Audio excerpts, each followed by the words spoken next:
Alhamdulillah, alhamdulillahi wa kafa, wassalatu wassalamu ala rasulillahil mustafa wa ala alihi wa ashabihi wa mawafa. Faya ayyuhan nas, usikum wa nafsi bitaqwallah. Faqad qala ta'ala mudzakiran bidzalika lana. A'udzu billahi minasy syaithanir rajim. Bismillahirrahmanirrahim. Ya ayyuhalladzina amanu taqullaha haqqa tuqatih wa la tamutunna illa wa antum muslimun. Shadaqallahul azim wa shadaqa rasuluhun nabiyyul karim. Wa nahnu ala dzalika minasy syahidin wasyakirin. Walhamdulillahi rabbil alamin. Hadirin sidang jamaah Jumat yang dimuliakan Allah, senantiasa bersyukur kita kepada Allah Subhanahu wa taala atas segala nikmat yang tak pernah Allah putuskan diturunkan kepada kita. Nikmat yang tak akan pernah sanggup kita untuk hitung itu sebagaimanapun besar kita, usaha kita untuk berusaha mengukur dan menghitung nikmat Allah itu.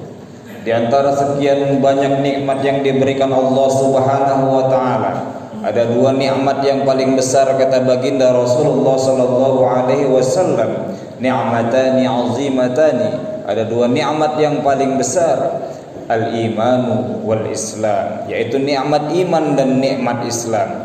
Bersyukur kita kepada Allah Subhanahu wa taala karena pada hari ini kita masih terbukti, masih diberikan nikmat iman di dalam hati kita oleh Allah Subhanahu wa taala. Allah berfirman dalam Al-Qur'an, ya ayyuhalladzina amanu, hai kalian orang-orang yang beriman, idza nudiya lis-salati min yaumil jumu'ah, apabila kuperintahkan kepada kalian untuk melaksanakan ibadah sholat Jumat. Dalam ayat ini Allah memanggil orang-orang yang beriman itu, dan kitalah orang-orang yang terpanggil itu. Kita hari ini berkumpul melaksanakan perintah Allah, kewajiban rutinitas mingguan kita melaksanakan ibadah sholat Jumat berjamaah. Tapi di antara ciri selanjutnya daripada orang yang beriman itu, ketika diperintahkan untuk melaksanakan ibadah sholat Jumat, fas'au, bersegeralah kalian wahai hambaku, bersegeralah pergi ke masjid itu. Fas'au ila dzikrillah, ingat Allah, bersegera. Dalam satu minggu aku cuma minta kalian berkumpul dalam jumlah yang cukup besar satu kali dalam seminggu, hari Jumat, maka bersegeralah. Maka sebagai ciri orang yang beriman itu, ketika datang hari Jumat itu, bahkan sebelum muazin mengumandangkan azan, dia telah berkumpul di masjid. Mungkin banyak di antara kita yang merasakan atau menyatakan bahwa Jumat itu hanya sekadar ibadah rutinitas berkumpul, datang ke masjid, mendengarkan khutbah, sholat dan pulang. Tidak. Allah memerintahkan kita untuk lebih dari itu. Jumat adalah satu-satunya hari yang disebutkan oleh Allah namanya di dalam Al-Quran. Dahulu kala orang-orang tidak menamai hari-hari itu dengan hari-hari mereka beraktivitas. Pada hari mereka pertama beraktivitas, mereka menyatakan hari pertama bekerja yaumul ahad, hari pertama. Yaumul isnin, hari kedua. Al-isnin, hari Senin, kita adopsi ke dalam bahasa Indonesia. As-sulasa'u, hari ketiga. Al-arbi'a'u, al-arbi'a, hari Rabu, hari keempat. Al-khamis, hari kelima. Kemudian pada hari keenamnya mereka tidak menyebutkan jumlah atau hari keenam, mereka menyebutkan dengan kata-kata aruba. Aruba itu adalah berbangga-bangga menjadi orang Arab. Orang-orang Arab pada waktu itu berkumpul di Makkah sana, berkumpul memamerkan harta yang mereka telah peroleh dalam satu minggu itu. Para penyihir-penyihir itu kemudian memamerkan mantra-mantra yang telah mereka tuliskan. Para penyair-penyair itu memamerkan tulisan-tulisan yang telah mereka bikin. Dan yang terbaik kemudian ditempelkan di dinding Ka'bah itu, yang melekat hingga hari ini kita kenal dengan kiswah itu. Berpamer-pamer ria pada hari Jumat, berbangga-bangga sebagai orang Arab, memamerkan apa yang telah mereka kerjakan dalam satu minggu itu. Kemudian Rasulullah sallallahu alaihi wasallam diutus oleh Allah Subhanahu wa taala, ajaran Islam datang, maka Allah ingin menghapuskan pesta pora itu, berkumpul-kumpul itu, digantikan dengan melaksanakan ibadah salat Jumat. Wa idza nudiya lis-sholati min yaumil jum'ah fas'au. Maka ketika datang hari Jumat, berkumpul kalian wahai umatku dalam jumlah yang cukup besar. Itu kenapa dikatakan al-jumu'ah, perkumpulan yang cukup besar, perkumpulan yang cukup banyak. Tunjukkan eksistensi kalian, berkumpul fil jami', dalam satu masjid yang cukup besar. Inilah esensi makna Jumat yang sebenarnya. Maka sebagai ciri-ciri orang yang beriman, ketika Jumat itu datang, tinggalkanlah jual beli dengan segera, wadharul bai', tinggalkan aktivitas segera, tinggalkan pekerjaan segera, tinggalkan jual beli itu. Fas'au, segeralah kalian berkumpul. Jangan lagi kemudian ada yang datang pada saat bahkan khotib telah naik di atas mimbar, sementara khotib dan khutbah itu merupakan bagian daripada rukun Jumat itu sendiri. Maka mari sama-sama kita berdoa nikmat iman yang telah diberikan oleh Allah Subhanahu wa taala kepada kita hari ini, yang masih melekat di hati kita hari ini, sehingga tergerak kaki kita untuk melaksanakan sholat Jumat hari ini. Kita berdoa kepada Allah Subhanahu wa taala, semoga iman itu dipertebal oleh Allah Subhanahu wa taala, dan Jumat ini menjadi Jumat terbaik bagi dalam kehidupan kita, menjadi titik tolak dalam hidup kita, dan ke depan, Jumat ke depan kita berjanji kepada Allah Subhanahu wa taala akan menjadi Jumat yang lebih baik lagi dari Jumat hari ini, pun begitu ke depannya. Salawat dan salam keharibaan junjungan besar kita Nabi Muhammad sallallahu alaihi wasallam. Semoga kita termasuk kepada umatnya yang diberikan oleh Allah Subhanahu wa ta'ala untuk mengikuti segala sunnah-sunnahnya, sehingga kelak nanti kita semua termasuk ke dalam umatnya yang mendapatkan syafaat, di mana tidak ada pertolongan lain yang kita bisa harapkan selain daripada pertolongan Allah Subhanahu wa ta'ala dan syafaat baginda Rasulullah sallallahu alaihi wasallam. Hadirin sidang jamaah Jumat yang dimuliakan Allah, hari ini kita telah memasuki bulan Rabiul Awal. Tiap tahun diulang dalam hidup kita masuk kepada bulan mulia ini. Kenapa dikatakan bulan mulia? Karena pada bulan mulia inilah baginda Rasulullah sallallahu alaihi wasallam dilahirkan ke muka bumi. Diulang momentum ini kepada kita agar kita mengenang siapa baginda Rasulullah sallallahu alaihi wasallam ini, agar kita tidak kehilangan sosok figur itu. Kita kenang beliau, kita baca sirahnya, kita baca sejarahnya, kita baca perkataan-perkataannya berupa hadis itu, perbuatan-perbuatannya dan lain sebagainya. Beliau diutus oleh Allah Subhanahu wa taala tidak hanya sekedar membawa risalah terakhir kenabian, tidak hanya sekedar membawa Al-Qur'an sebagai petunjuk hidup dan kehidupan kita, tapi juga sebagai uswatun hasanah kepada kita, contoh dan suri tauladan manusia terbaik dalam hidup kita. Maka kita yang mengaku beriman kepada Allah Subhanahu wa taala, beriman kepada kenabian baginda Rasulullah sallallahu alaihi wasallam, sudah sepantasnya lah sosok baginda Rasulullah sallallahu alaihi wasallam itu ada di dalam hati kita, dan segala tindak tanduknya menjadi contoh qudwah hasanah dalam hidup dan kehidupan kita sehari-hari. Sudah sepantasnya beliau kita idolakan. Bayangkan ketika baginda Rasulullah sallallahu alaihi wasallam tidak diturunkan oleh Allah kepada kita. Tahukah kita bahwa bumi, langit dan isinya ini diciptakan oleh Allah Subhanahu wa taala karena beliau? Bahkan namanya telah tertulis bahkan sebelum Nabi Adam alaihissalam diciptakan oleh Allah Subhanahu wa taala.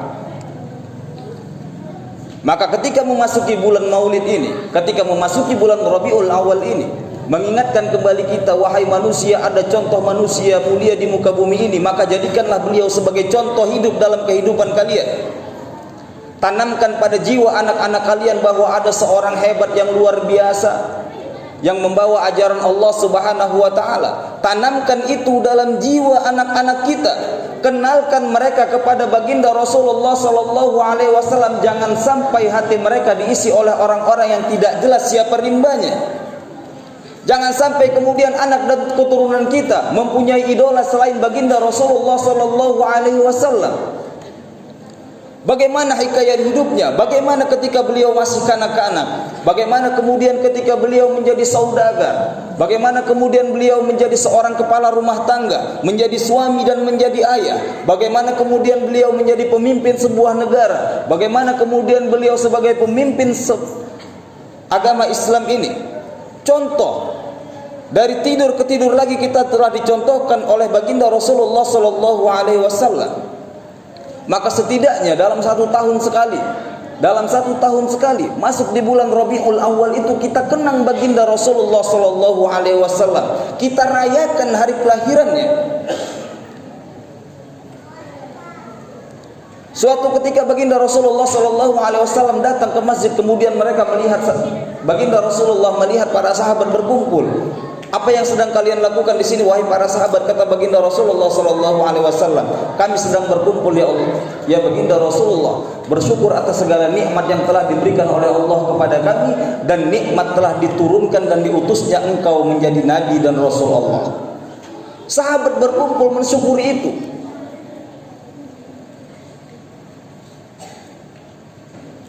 Hadirin sidang jamaah Jumat yang dimuliakan Allah. Ingatkah kita siapa itu Abu Lahab? Abu Lahab disebutkan bahkan oleh Allah Subhanahu wa taala namanya dalam Al-Qur'an. Pamanda baginda Rasulullah itu, tabbat yada Abi Lahab wa tabb. Celaka kedua tangan Abu Lahab itu. Diulangi 2 kali, tabbat wa tabb. Kurang apa? Bagaimana Abu Lahab itu? Tapi apa yang kita ketahui tentang Abu Lahab itu? Dikisahkan, bahkan dikutip hadis ini dalam kitab Sahih Bukhari, ketika Abu Lahab itu bergembira dengan kelahiran baginda Rasulullah sallallahu alaihi wasallam. Beliau bergembira dengan lahirnya keponakannya. Beliau undang orang-orang jiran tetangga terdekatnya, bahkan memiliki seorang budak yang bernama Suwaibah kemudian dibebaskan oleh Abu Lahab. Dan apa yang terjadi? Manusia terkutuk di mata Allah ini, Allah ringankan siksanya tiap hari Senin.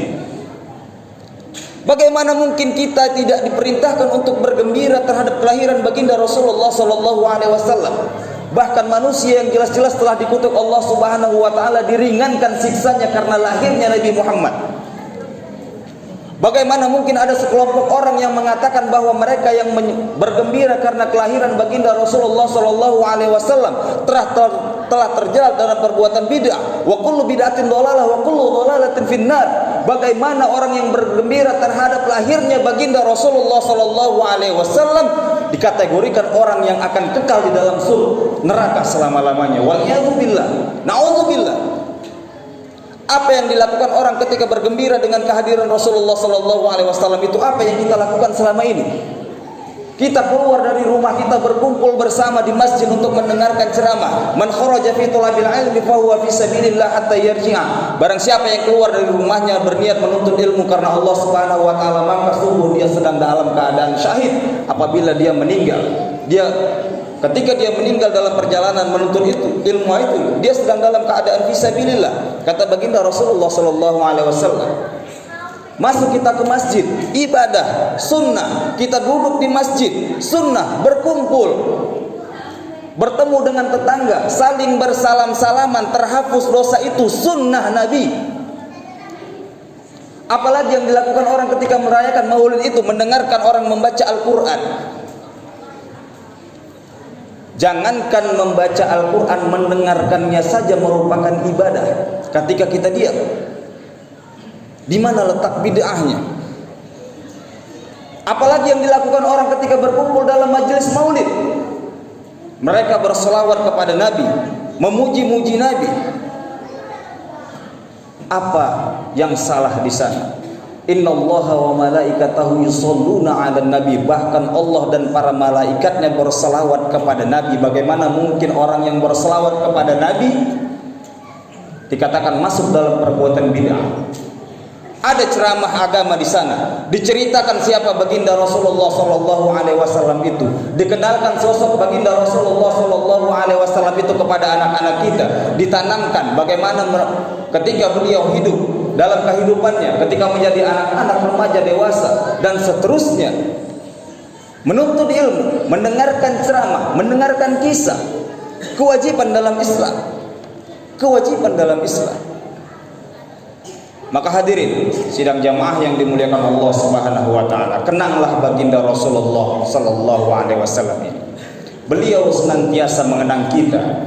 Beliau senantiasa mengenang kita sebagai umatnya. Beliau ajarkan kita bagaimana menggapai kehidupan yang bahagia, bukan hanya di dunia tapi juga di akhirat. Baginda Rasulullah SAW juga memikirkan nasib kita para umatnya ini.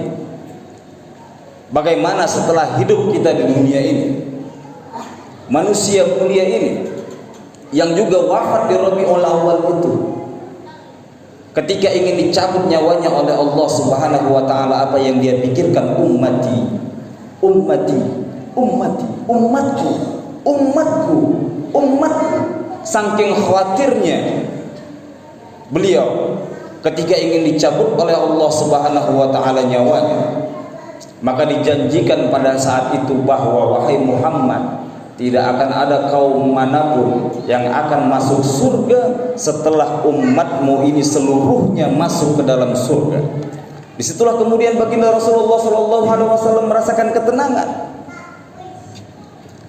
Kita yang dipikirkan oleh baginda Rasulullah SAW, bahkan ketika nyawanya dicabut oleh Israel, dikisahkan dalam sejarah beliau merintih kesakitan. Terdengar rintihannya hingga 3 kali. Beliau mengatakan Kemudian baginda Rasulullah bertanya kepada Israel alaihissalam, wahai Israel, beginikah sakitnya ketika nyawa itu dicabut? Apa kata Israel alaihissalam? Wahai kekasih Allah, baginda Rasulullah sallallahu alaihi wasallam, ini adalah seringan-ringannya aku mencabut nyawa manusia. Lihat akhlak mulia yang diajarkan oleh baginda Rasulullah SAW kepada kita ketika Israel menjelaskan itu. Untuk terakhir kalinya beliau angkatkan tangannya kepada Allah Subhanahu wa taala. Beliau berdoa kepada Allah Subhanahu wa taala, wahai Allah, seandainya beginilah sakitnya sakaratul maut itu, maka timpakan seluruh rasa sakit umatku yang akan datang dan berikan kepadaku hari ini juga. Maka bagaimana mungkin cinta itu hilang dari hati kita kepada baginda Rasulullah sallallahu alaihi wasallam. Hadirin sidang jamaah Jumat yang dimuliakan Allah, mulai hari ini pelajarilah, ketahuilah, jangan hanya kenal siapa itu Muhammad sallallahu alaihi wasallam. Ayahnya Abdullah, ibunya Aminah, kemudian punya 7 anak, 3 laki-laki, selebihnya perempuan. Kakeknya Abdul Muthalib, tidak hanya sebatas itu, tapi bagaimana beliau hidup, bagaimana beliau hidup terpelihara dari masa kanak-kanak hingga hari akhirnya. Barakallahu li wa lakum wa nafa'ani wa iyyakum bima fihi minal ayati wa dzikril hakim wa taqabbala minni wa minkum tilawatah innahu huwas samiul alim.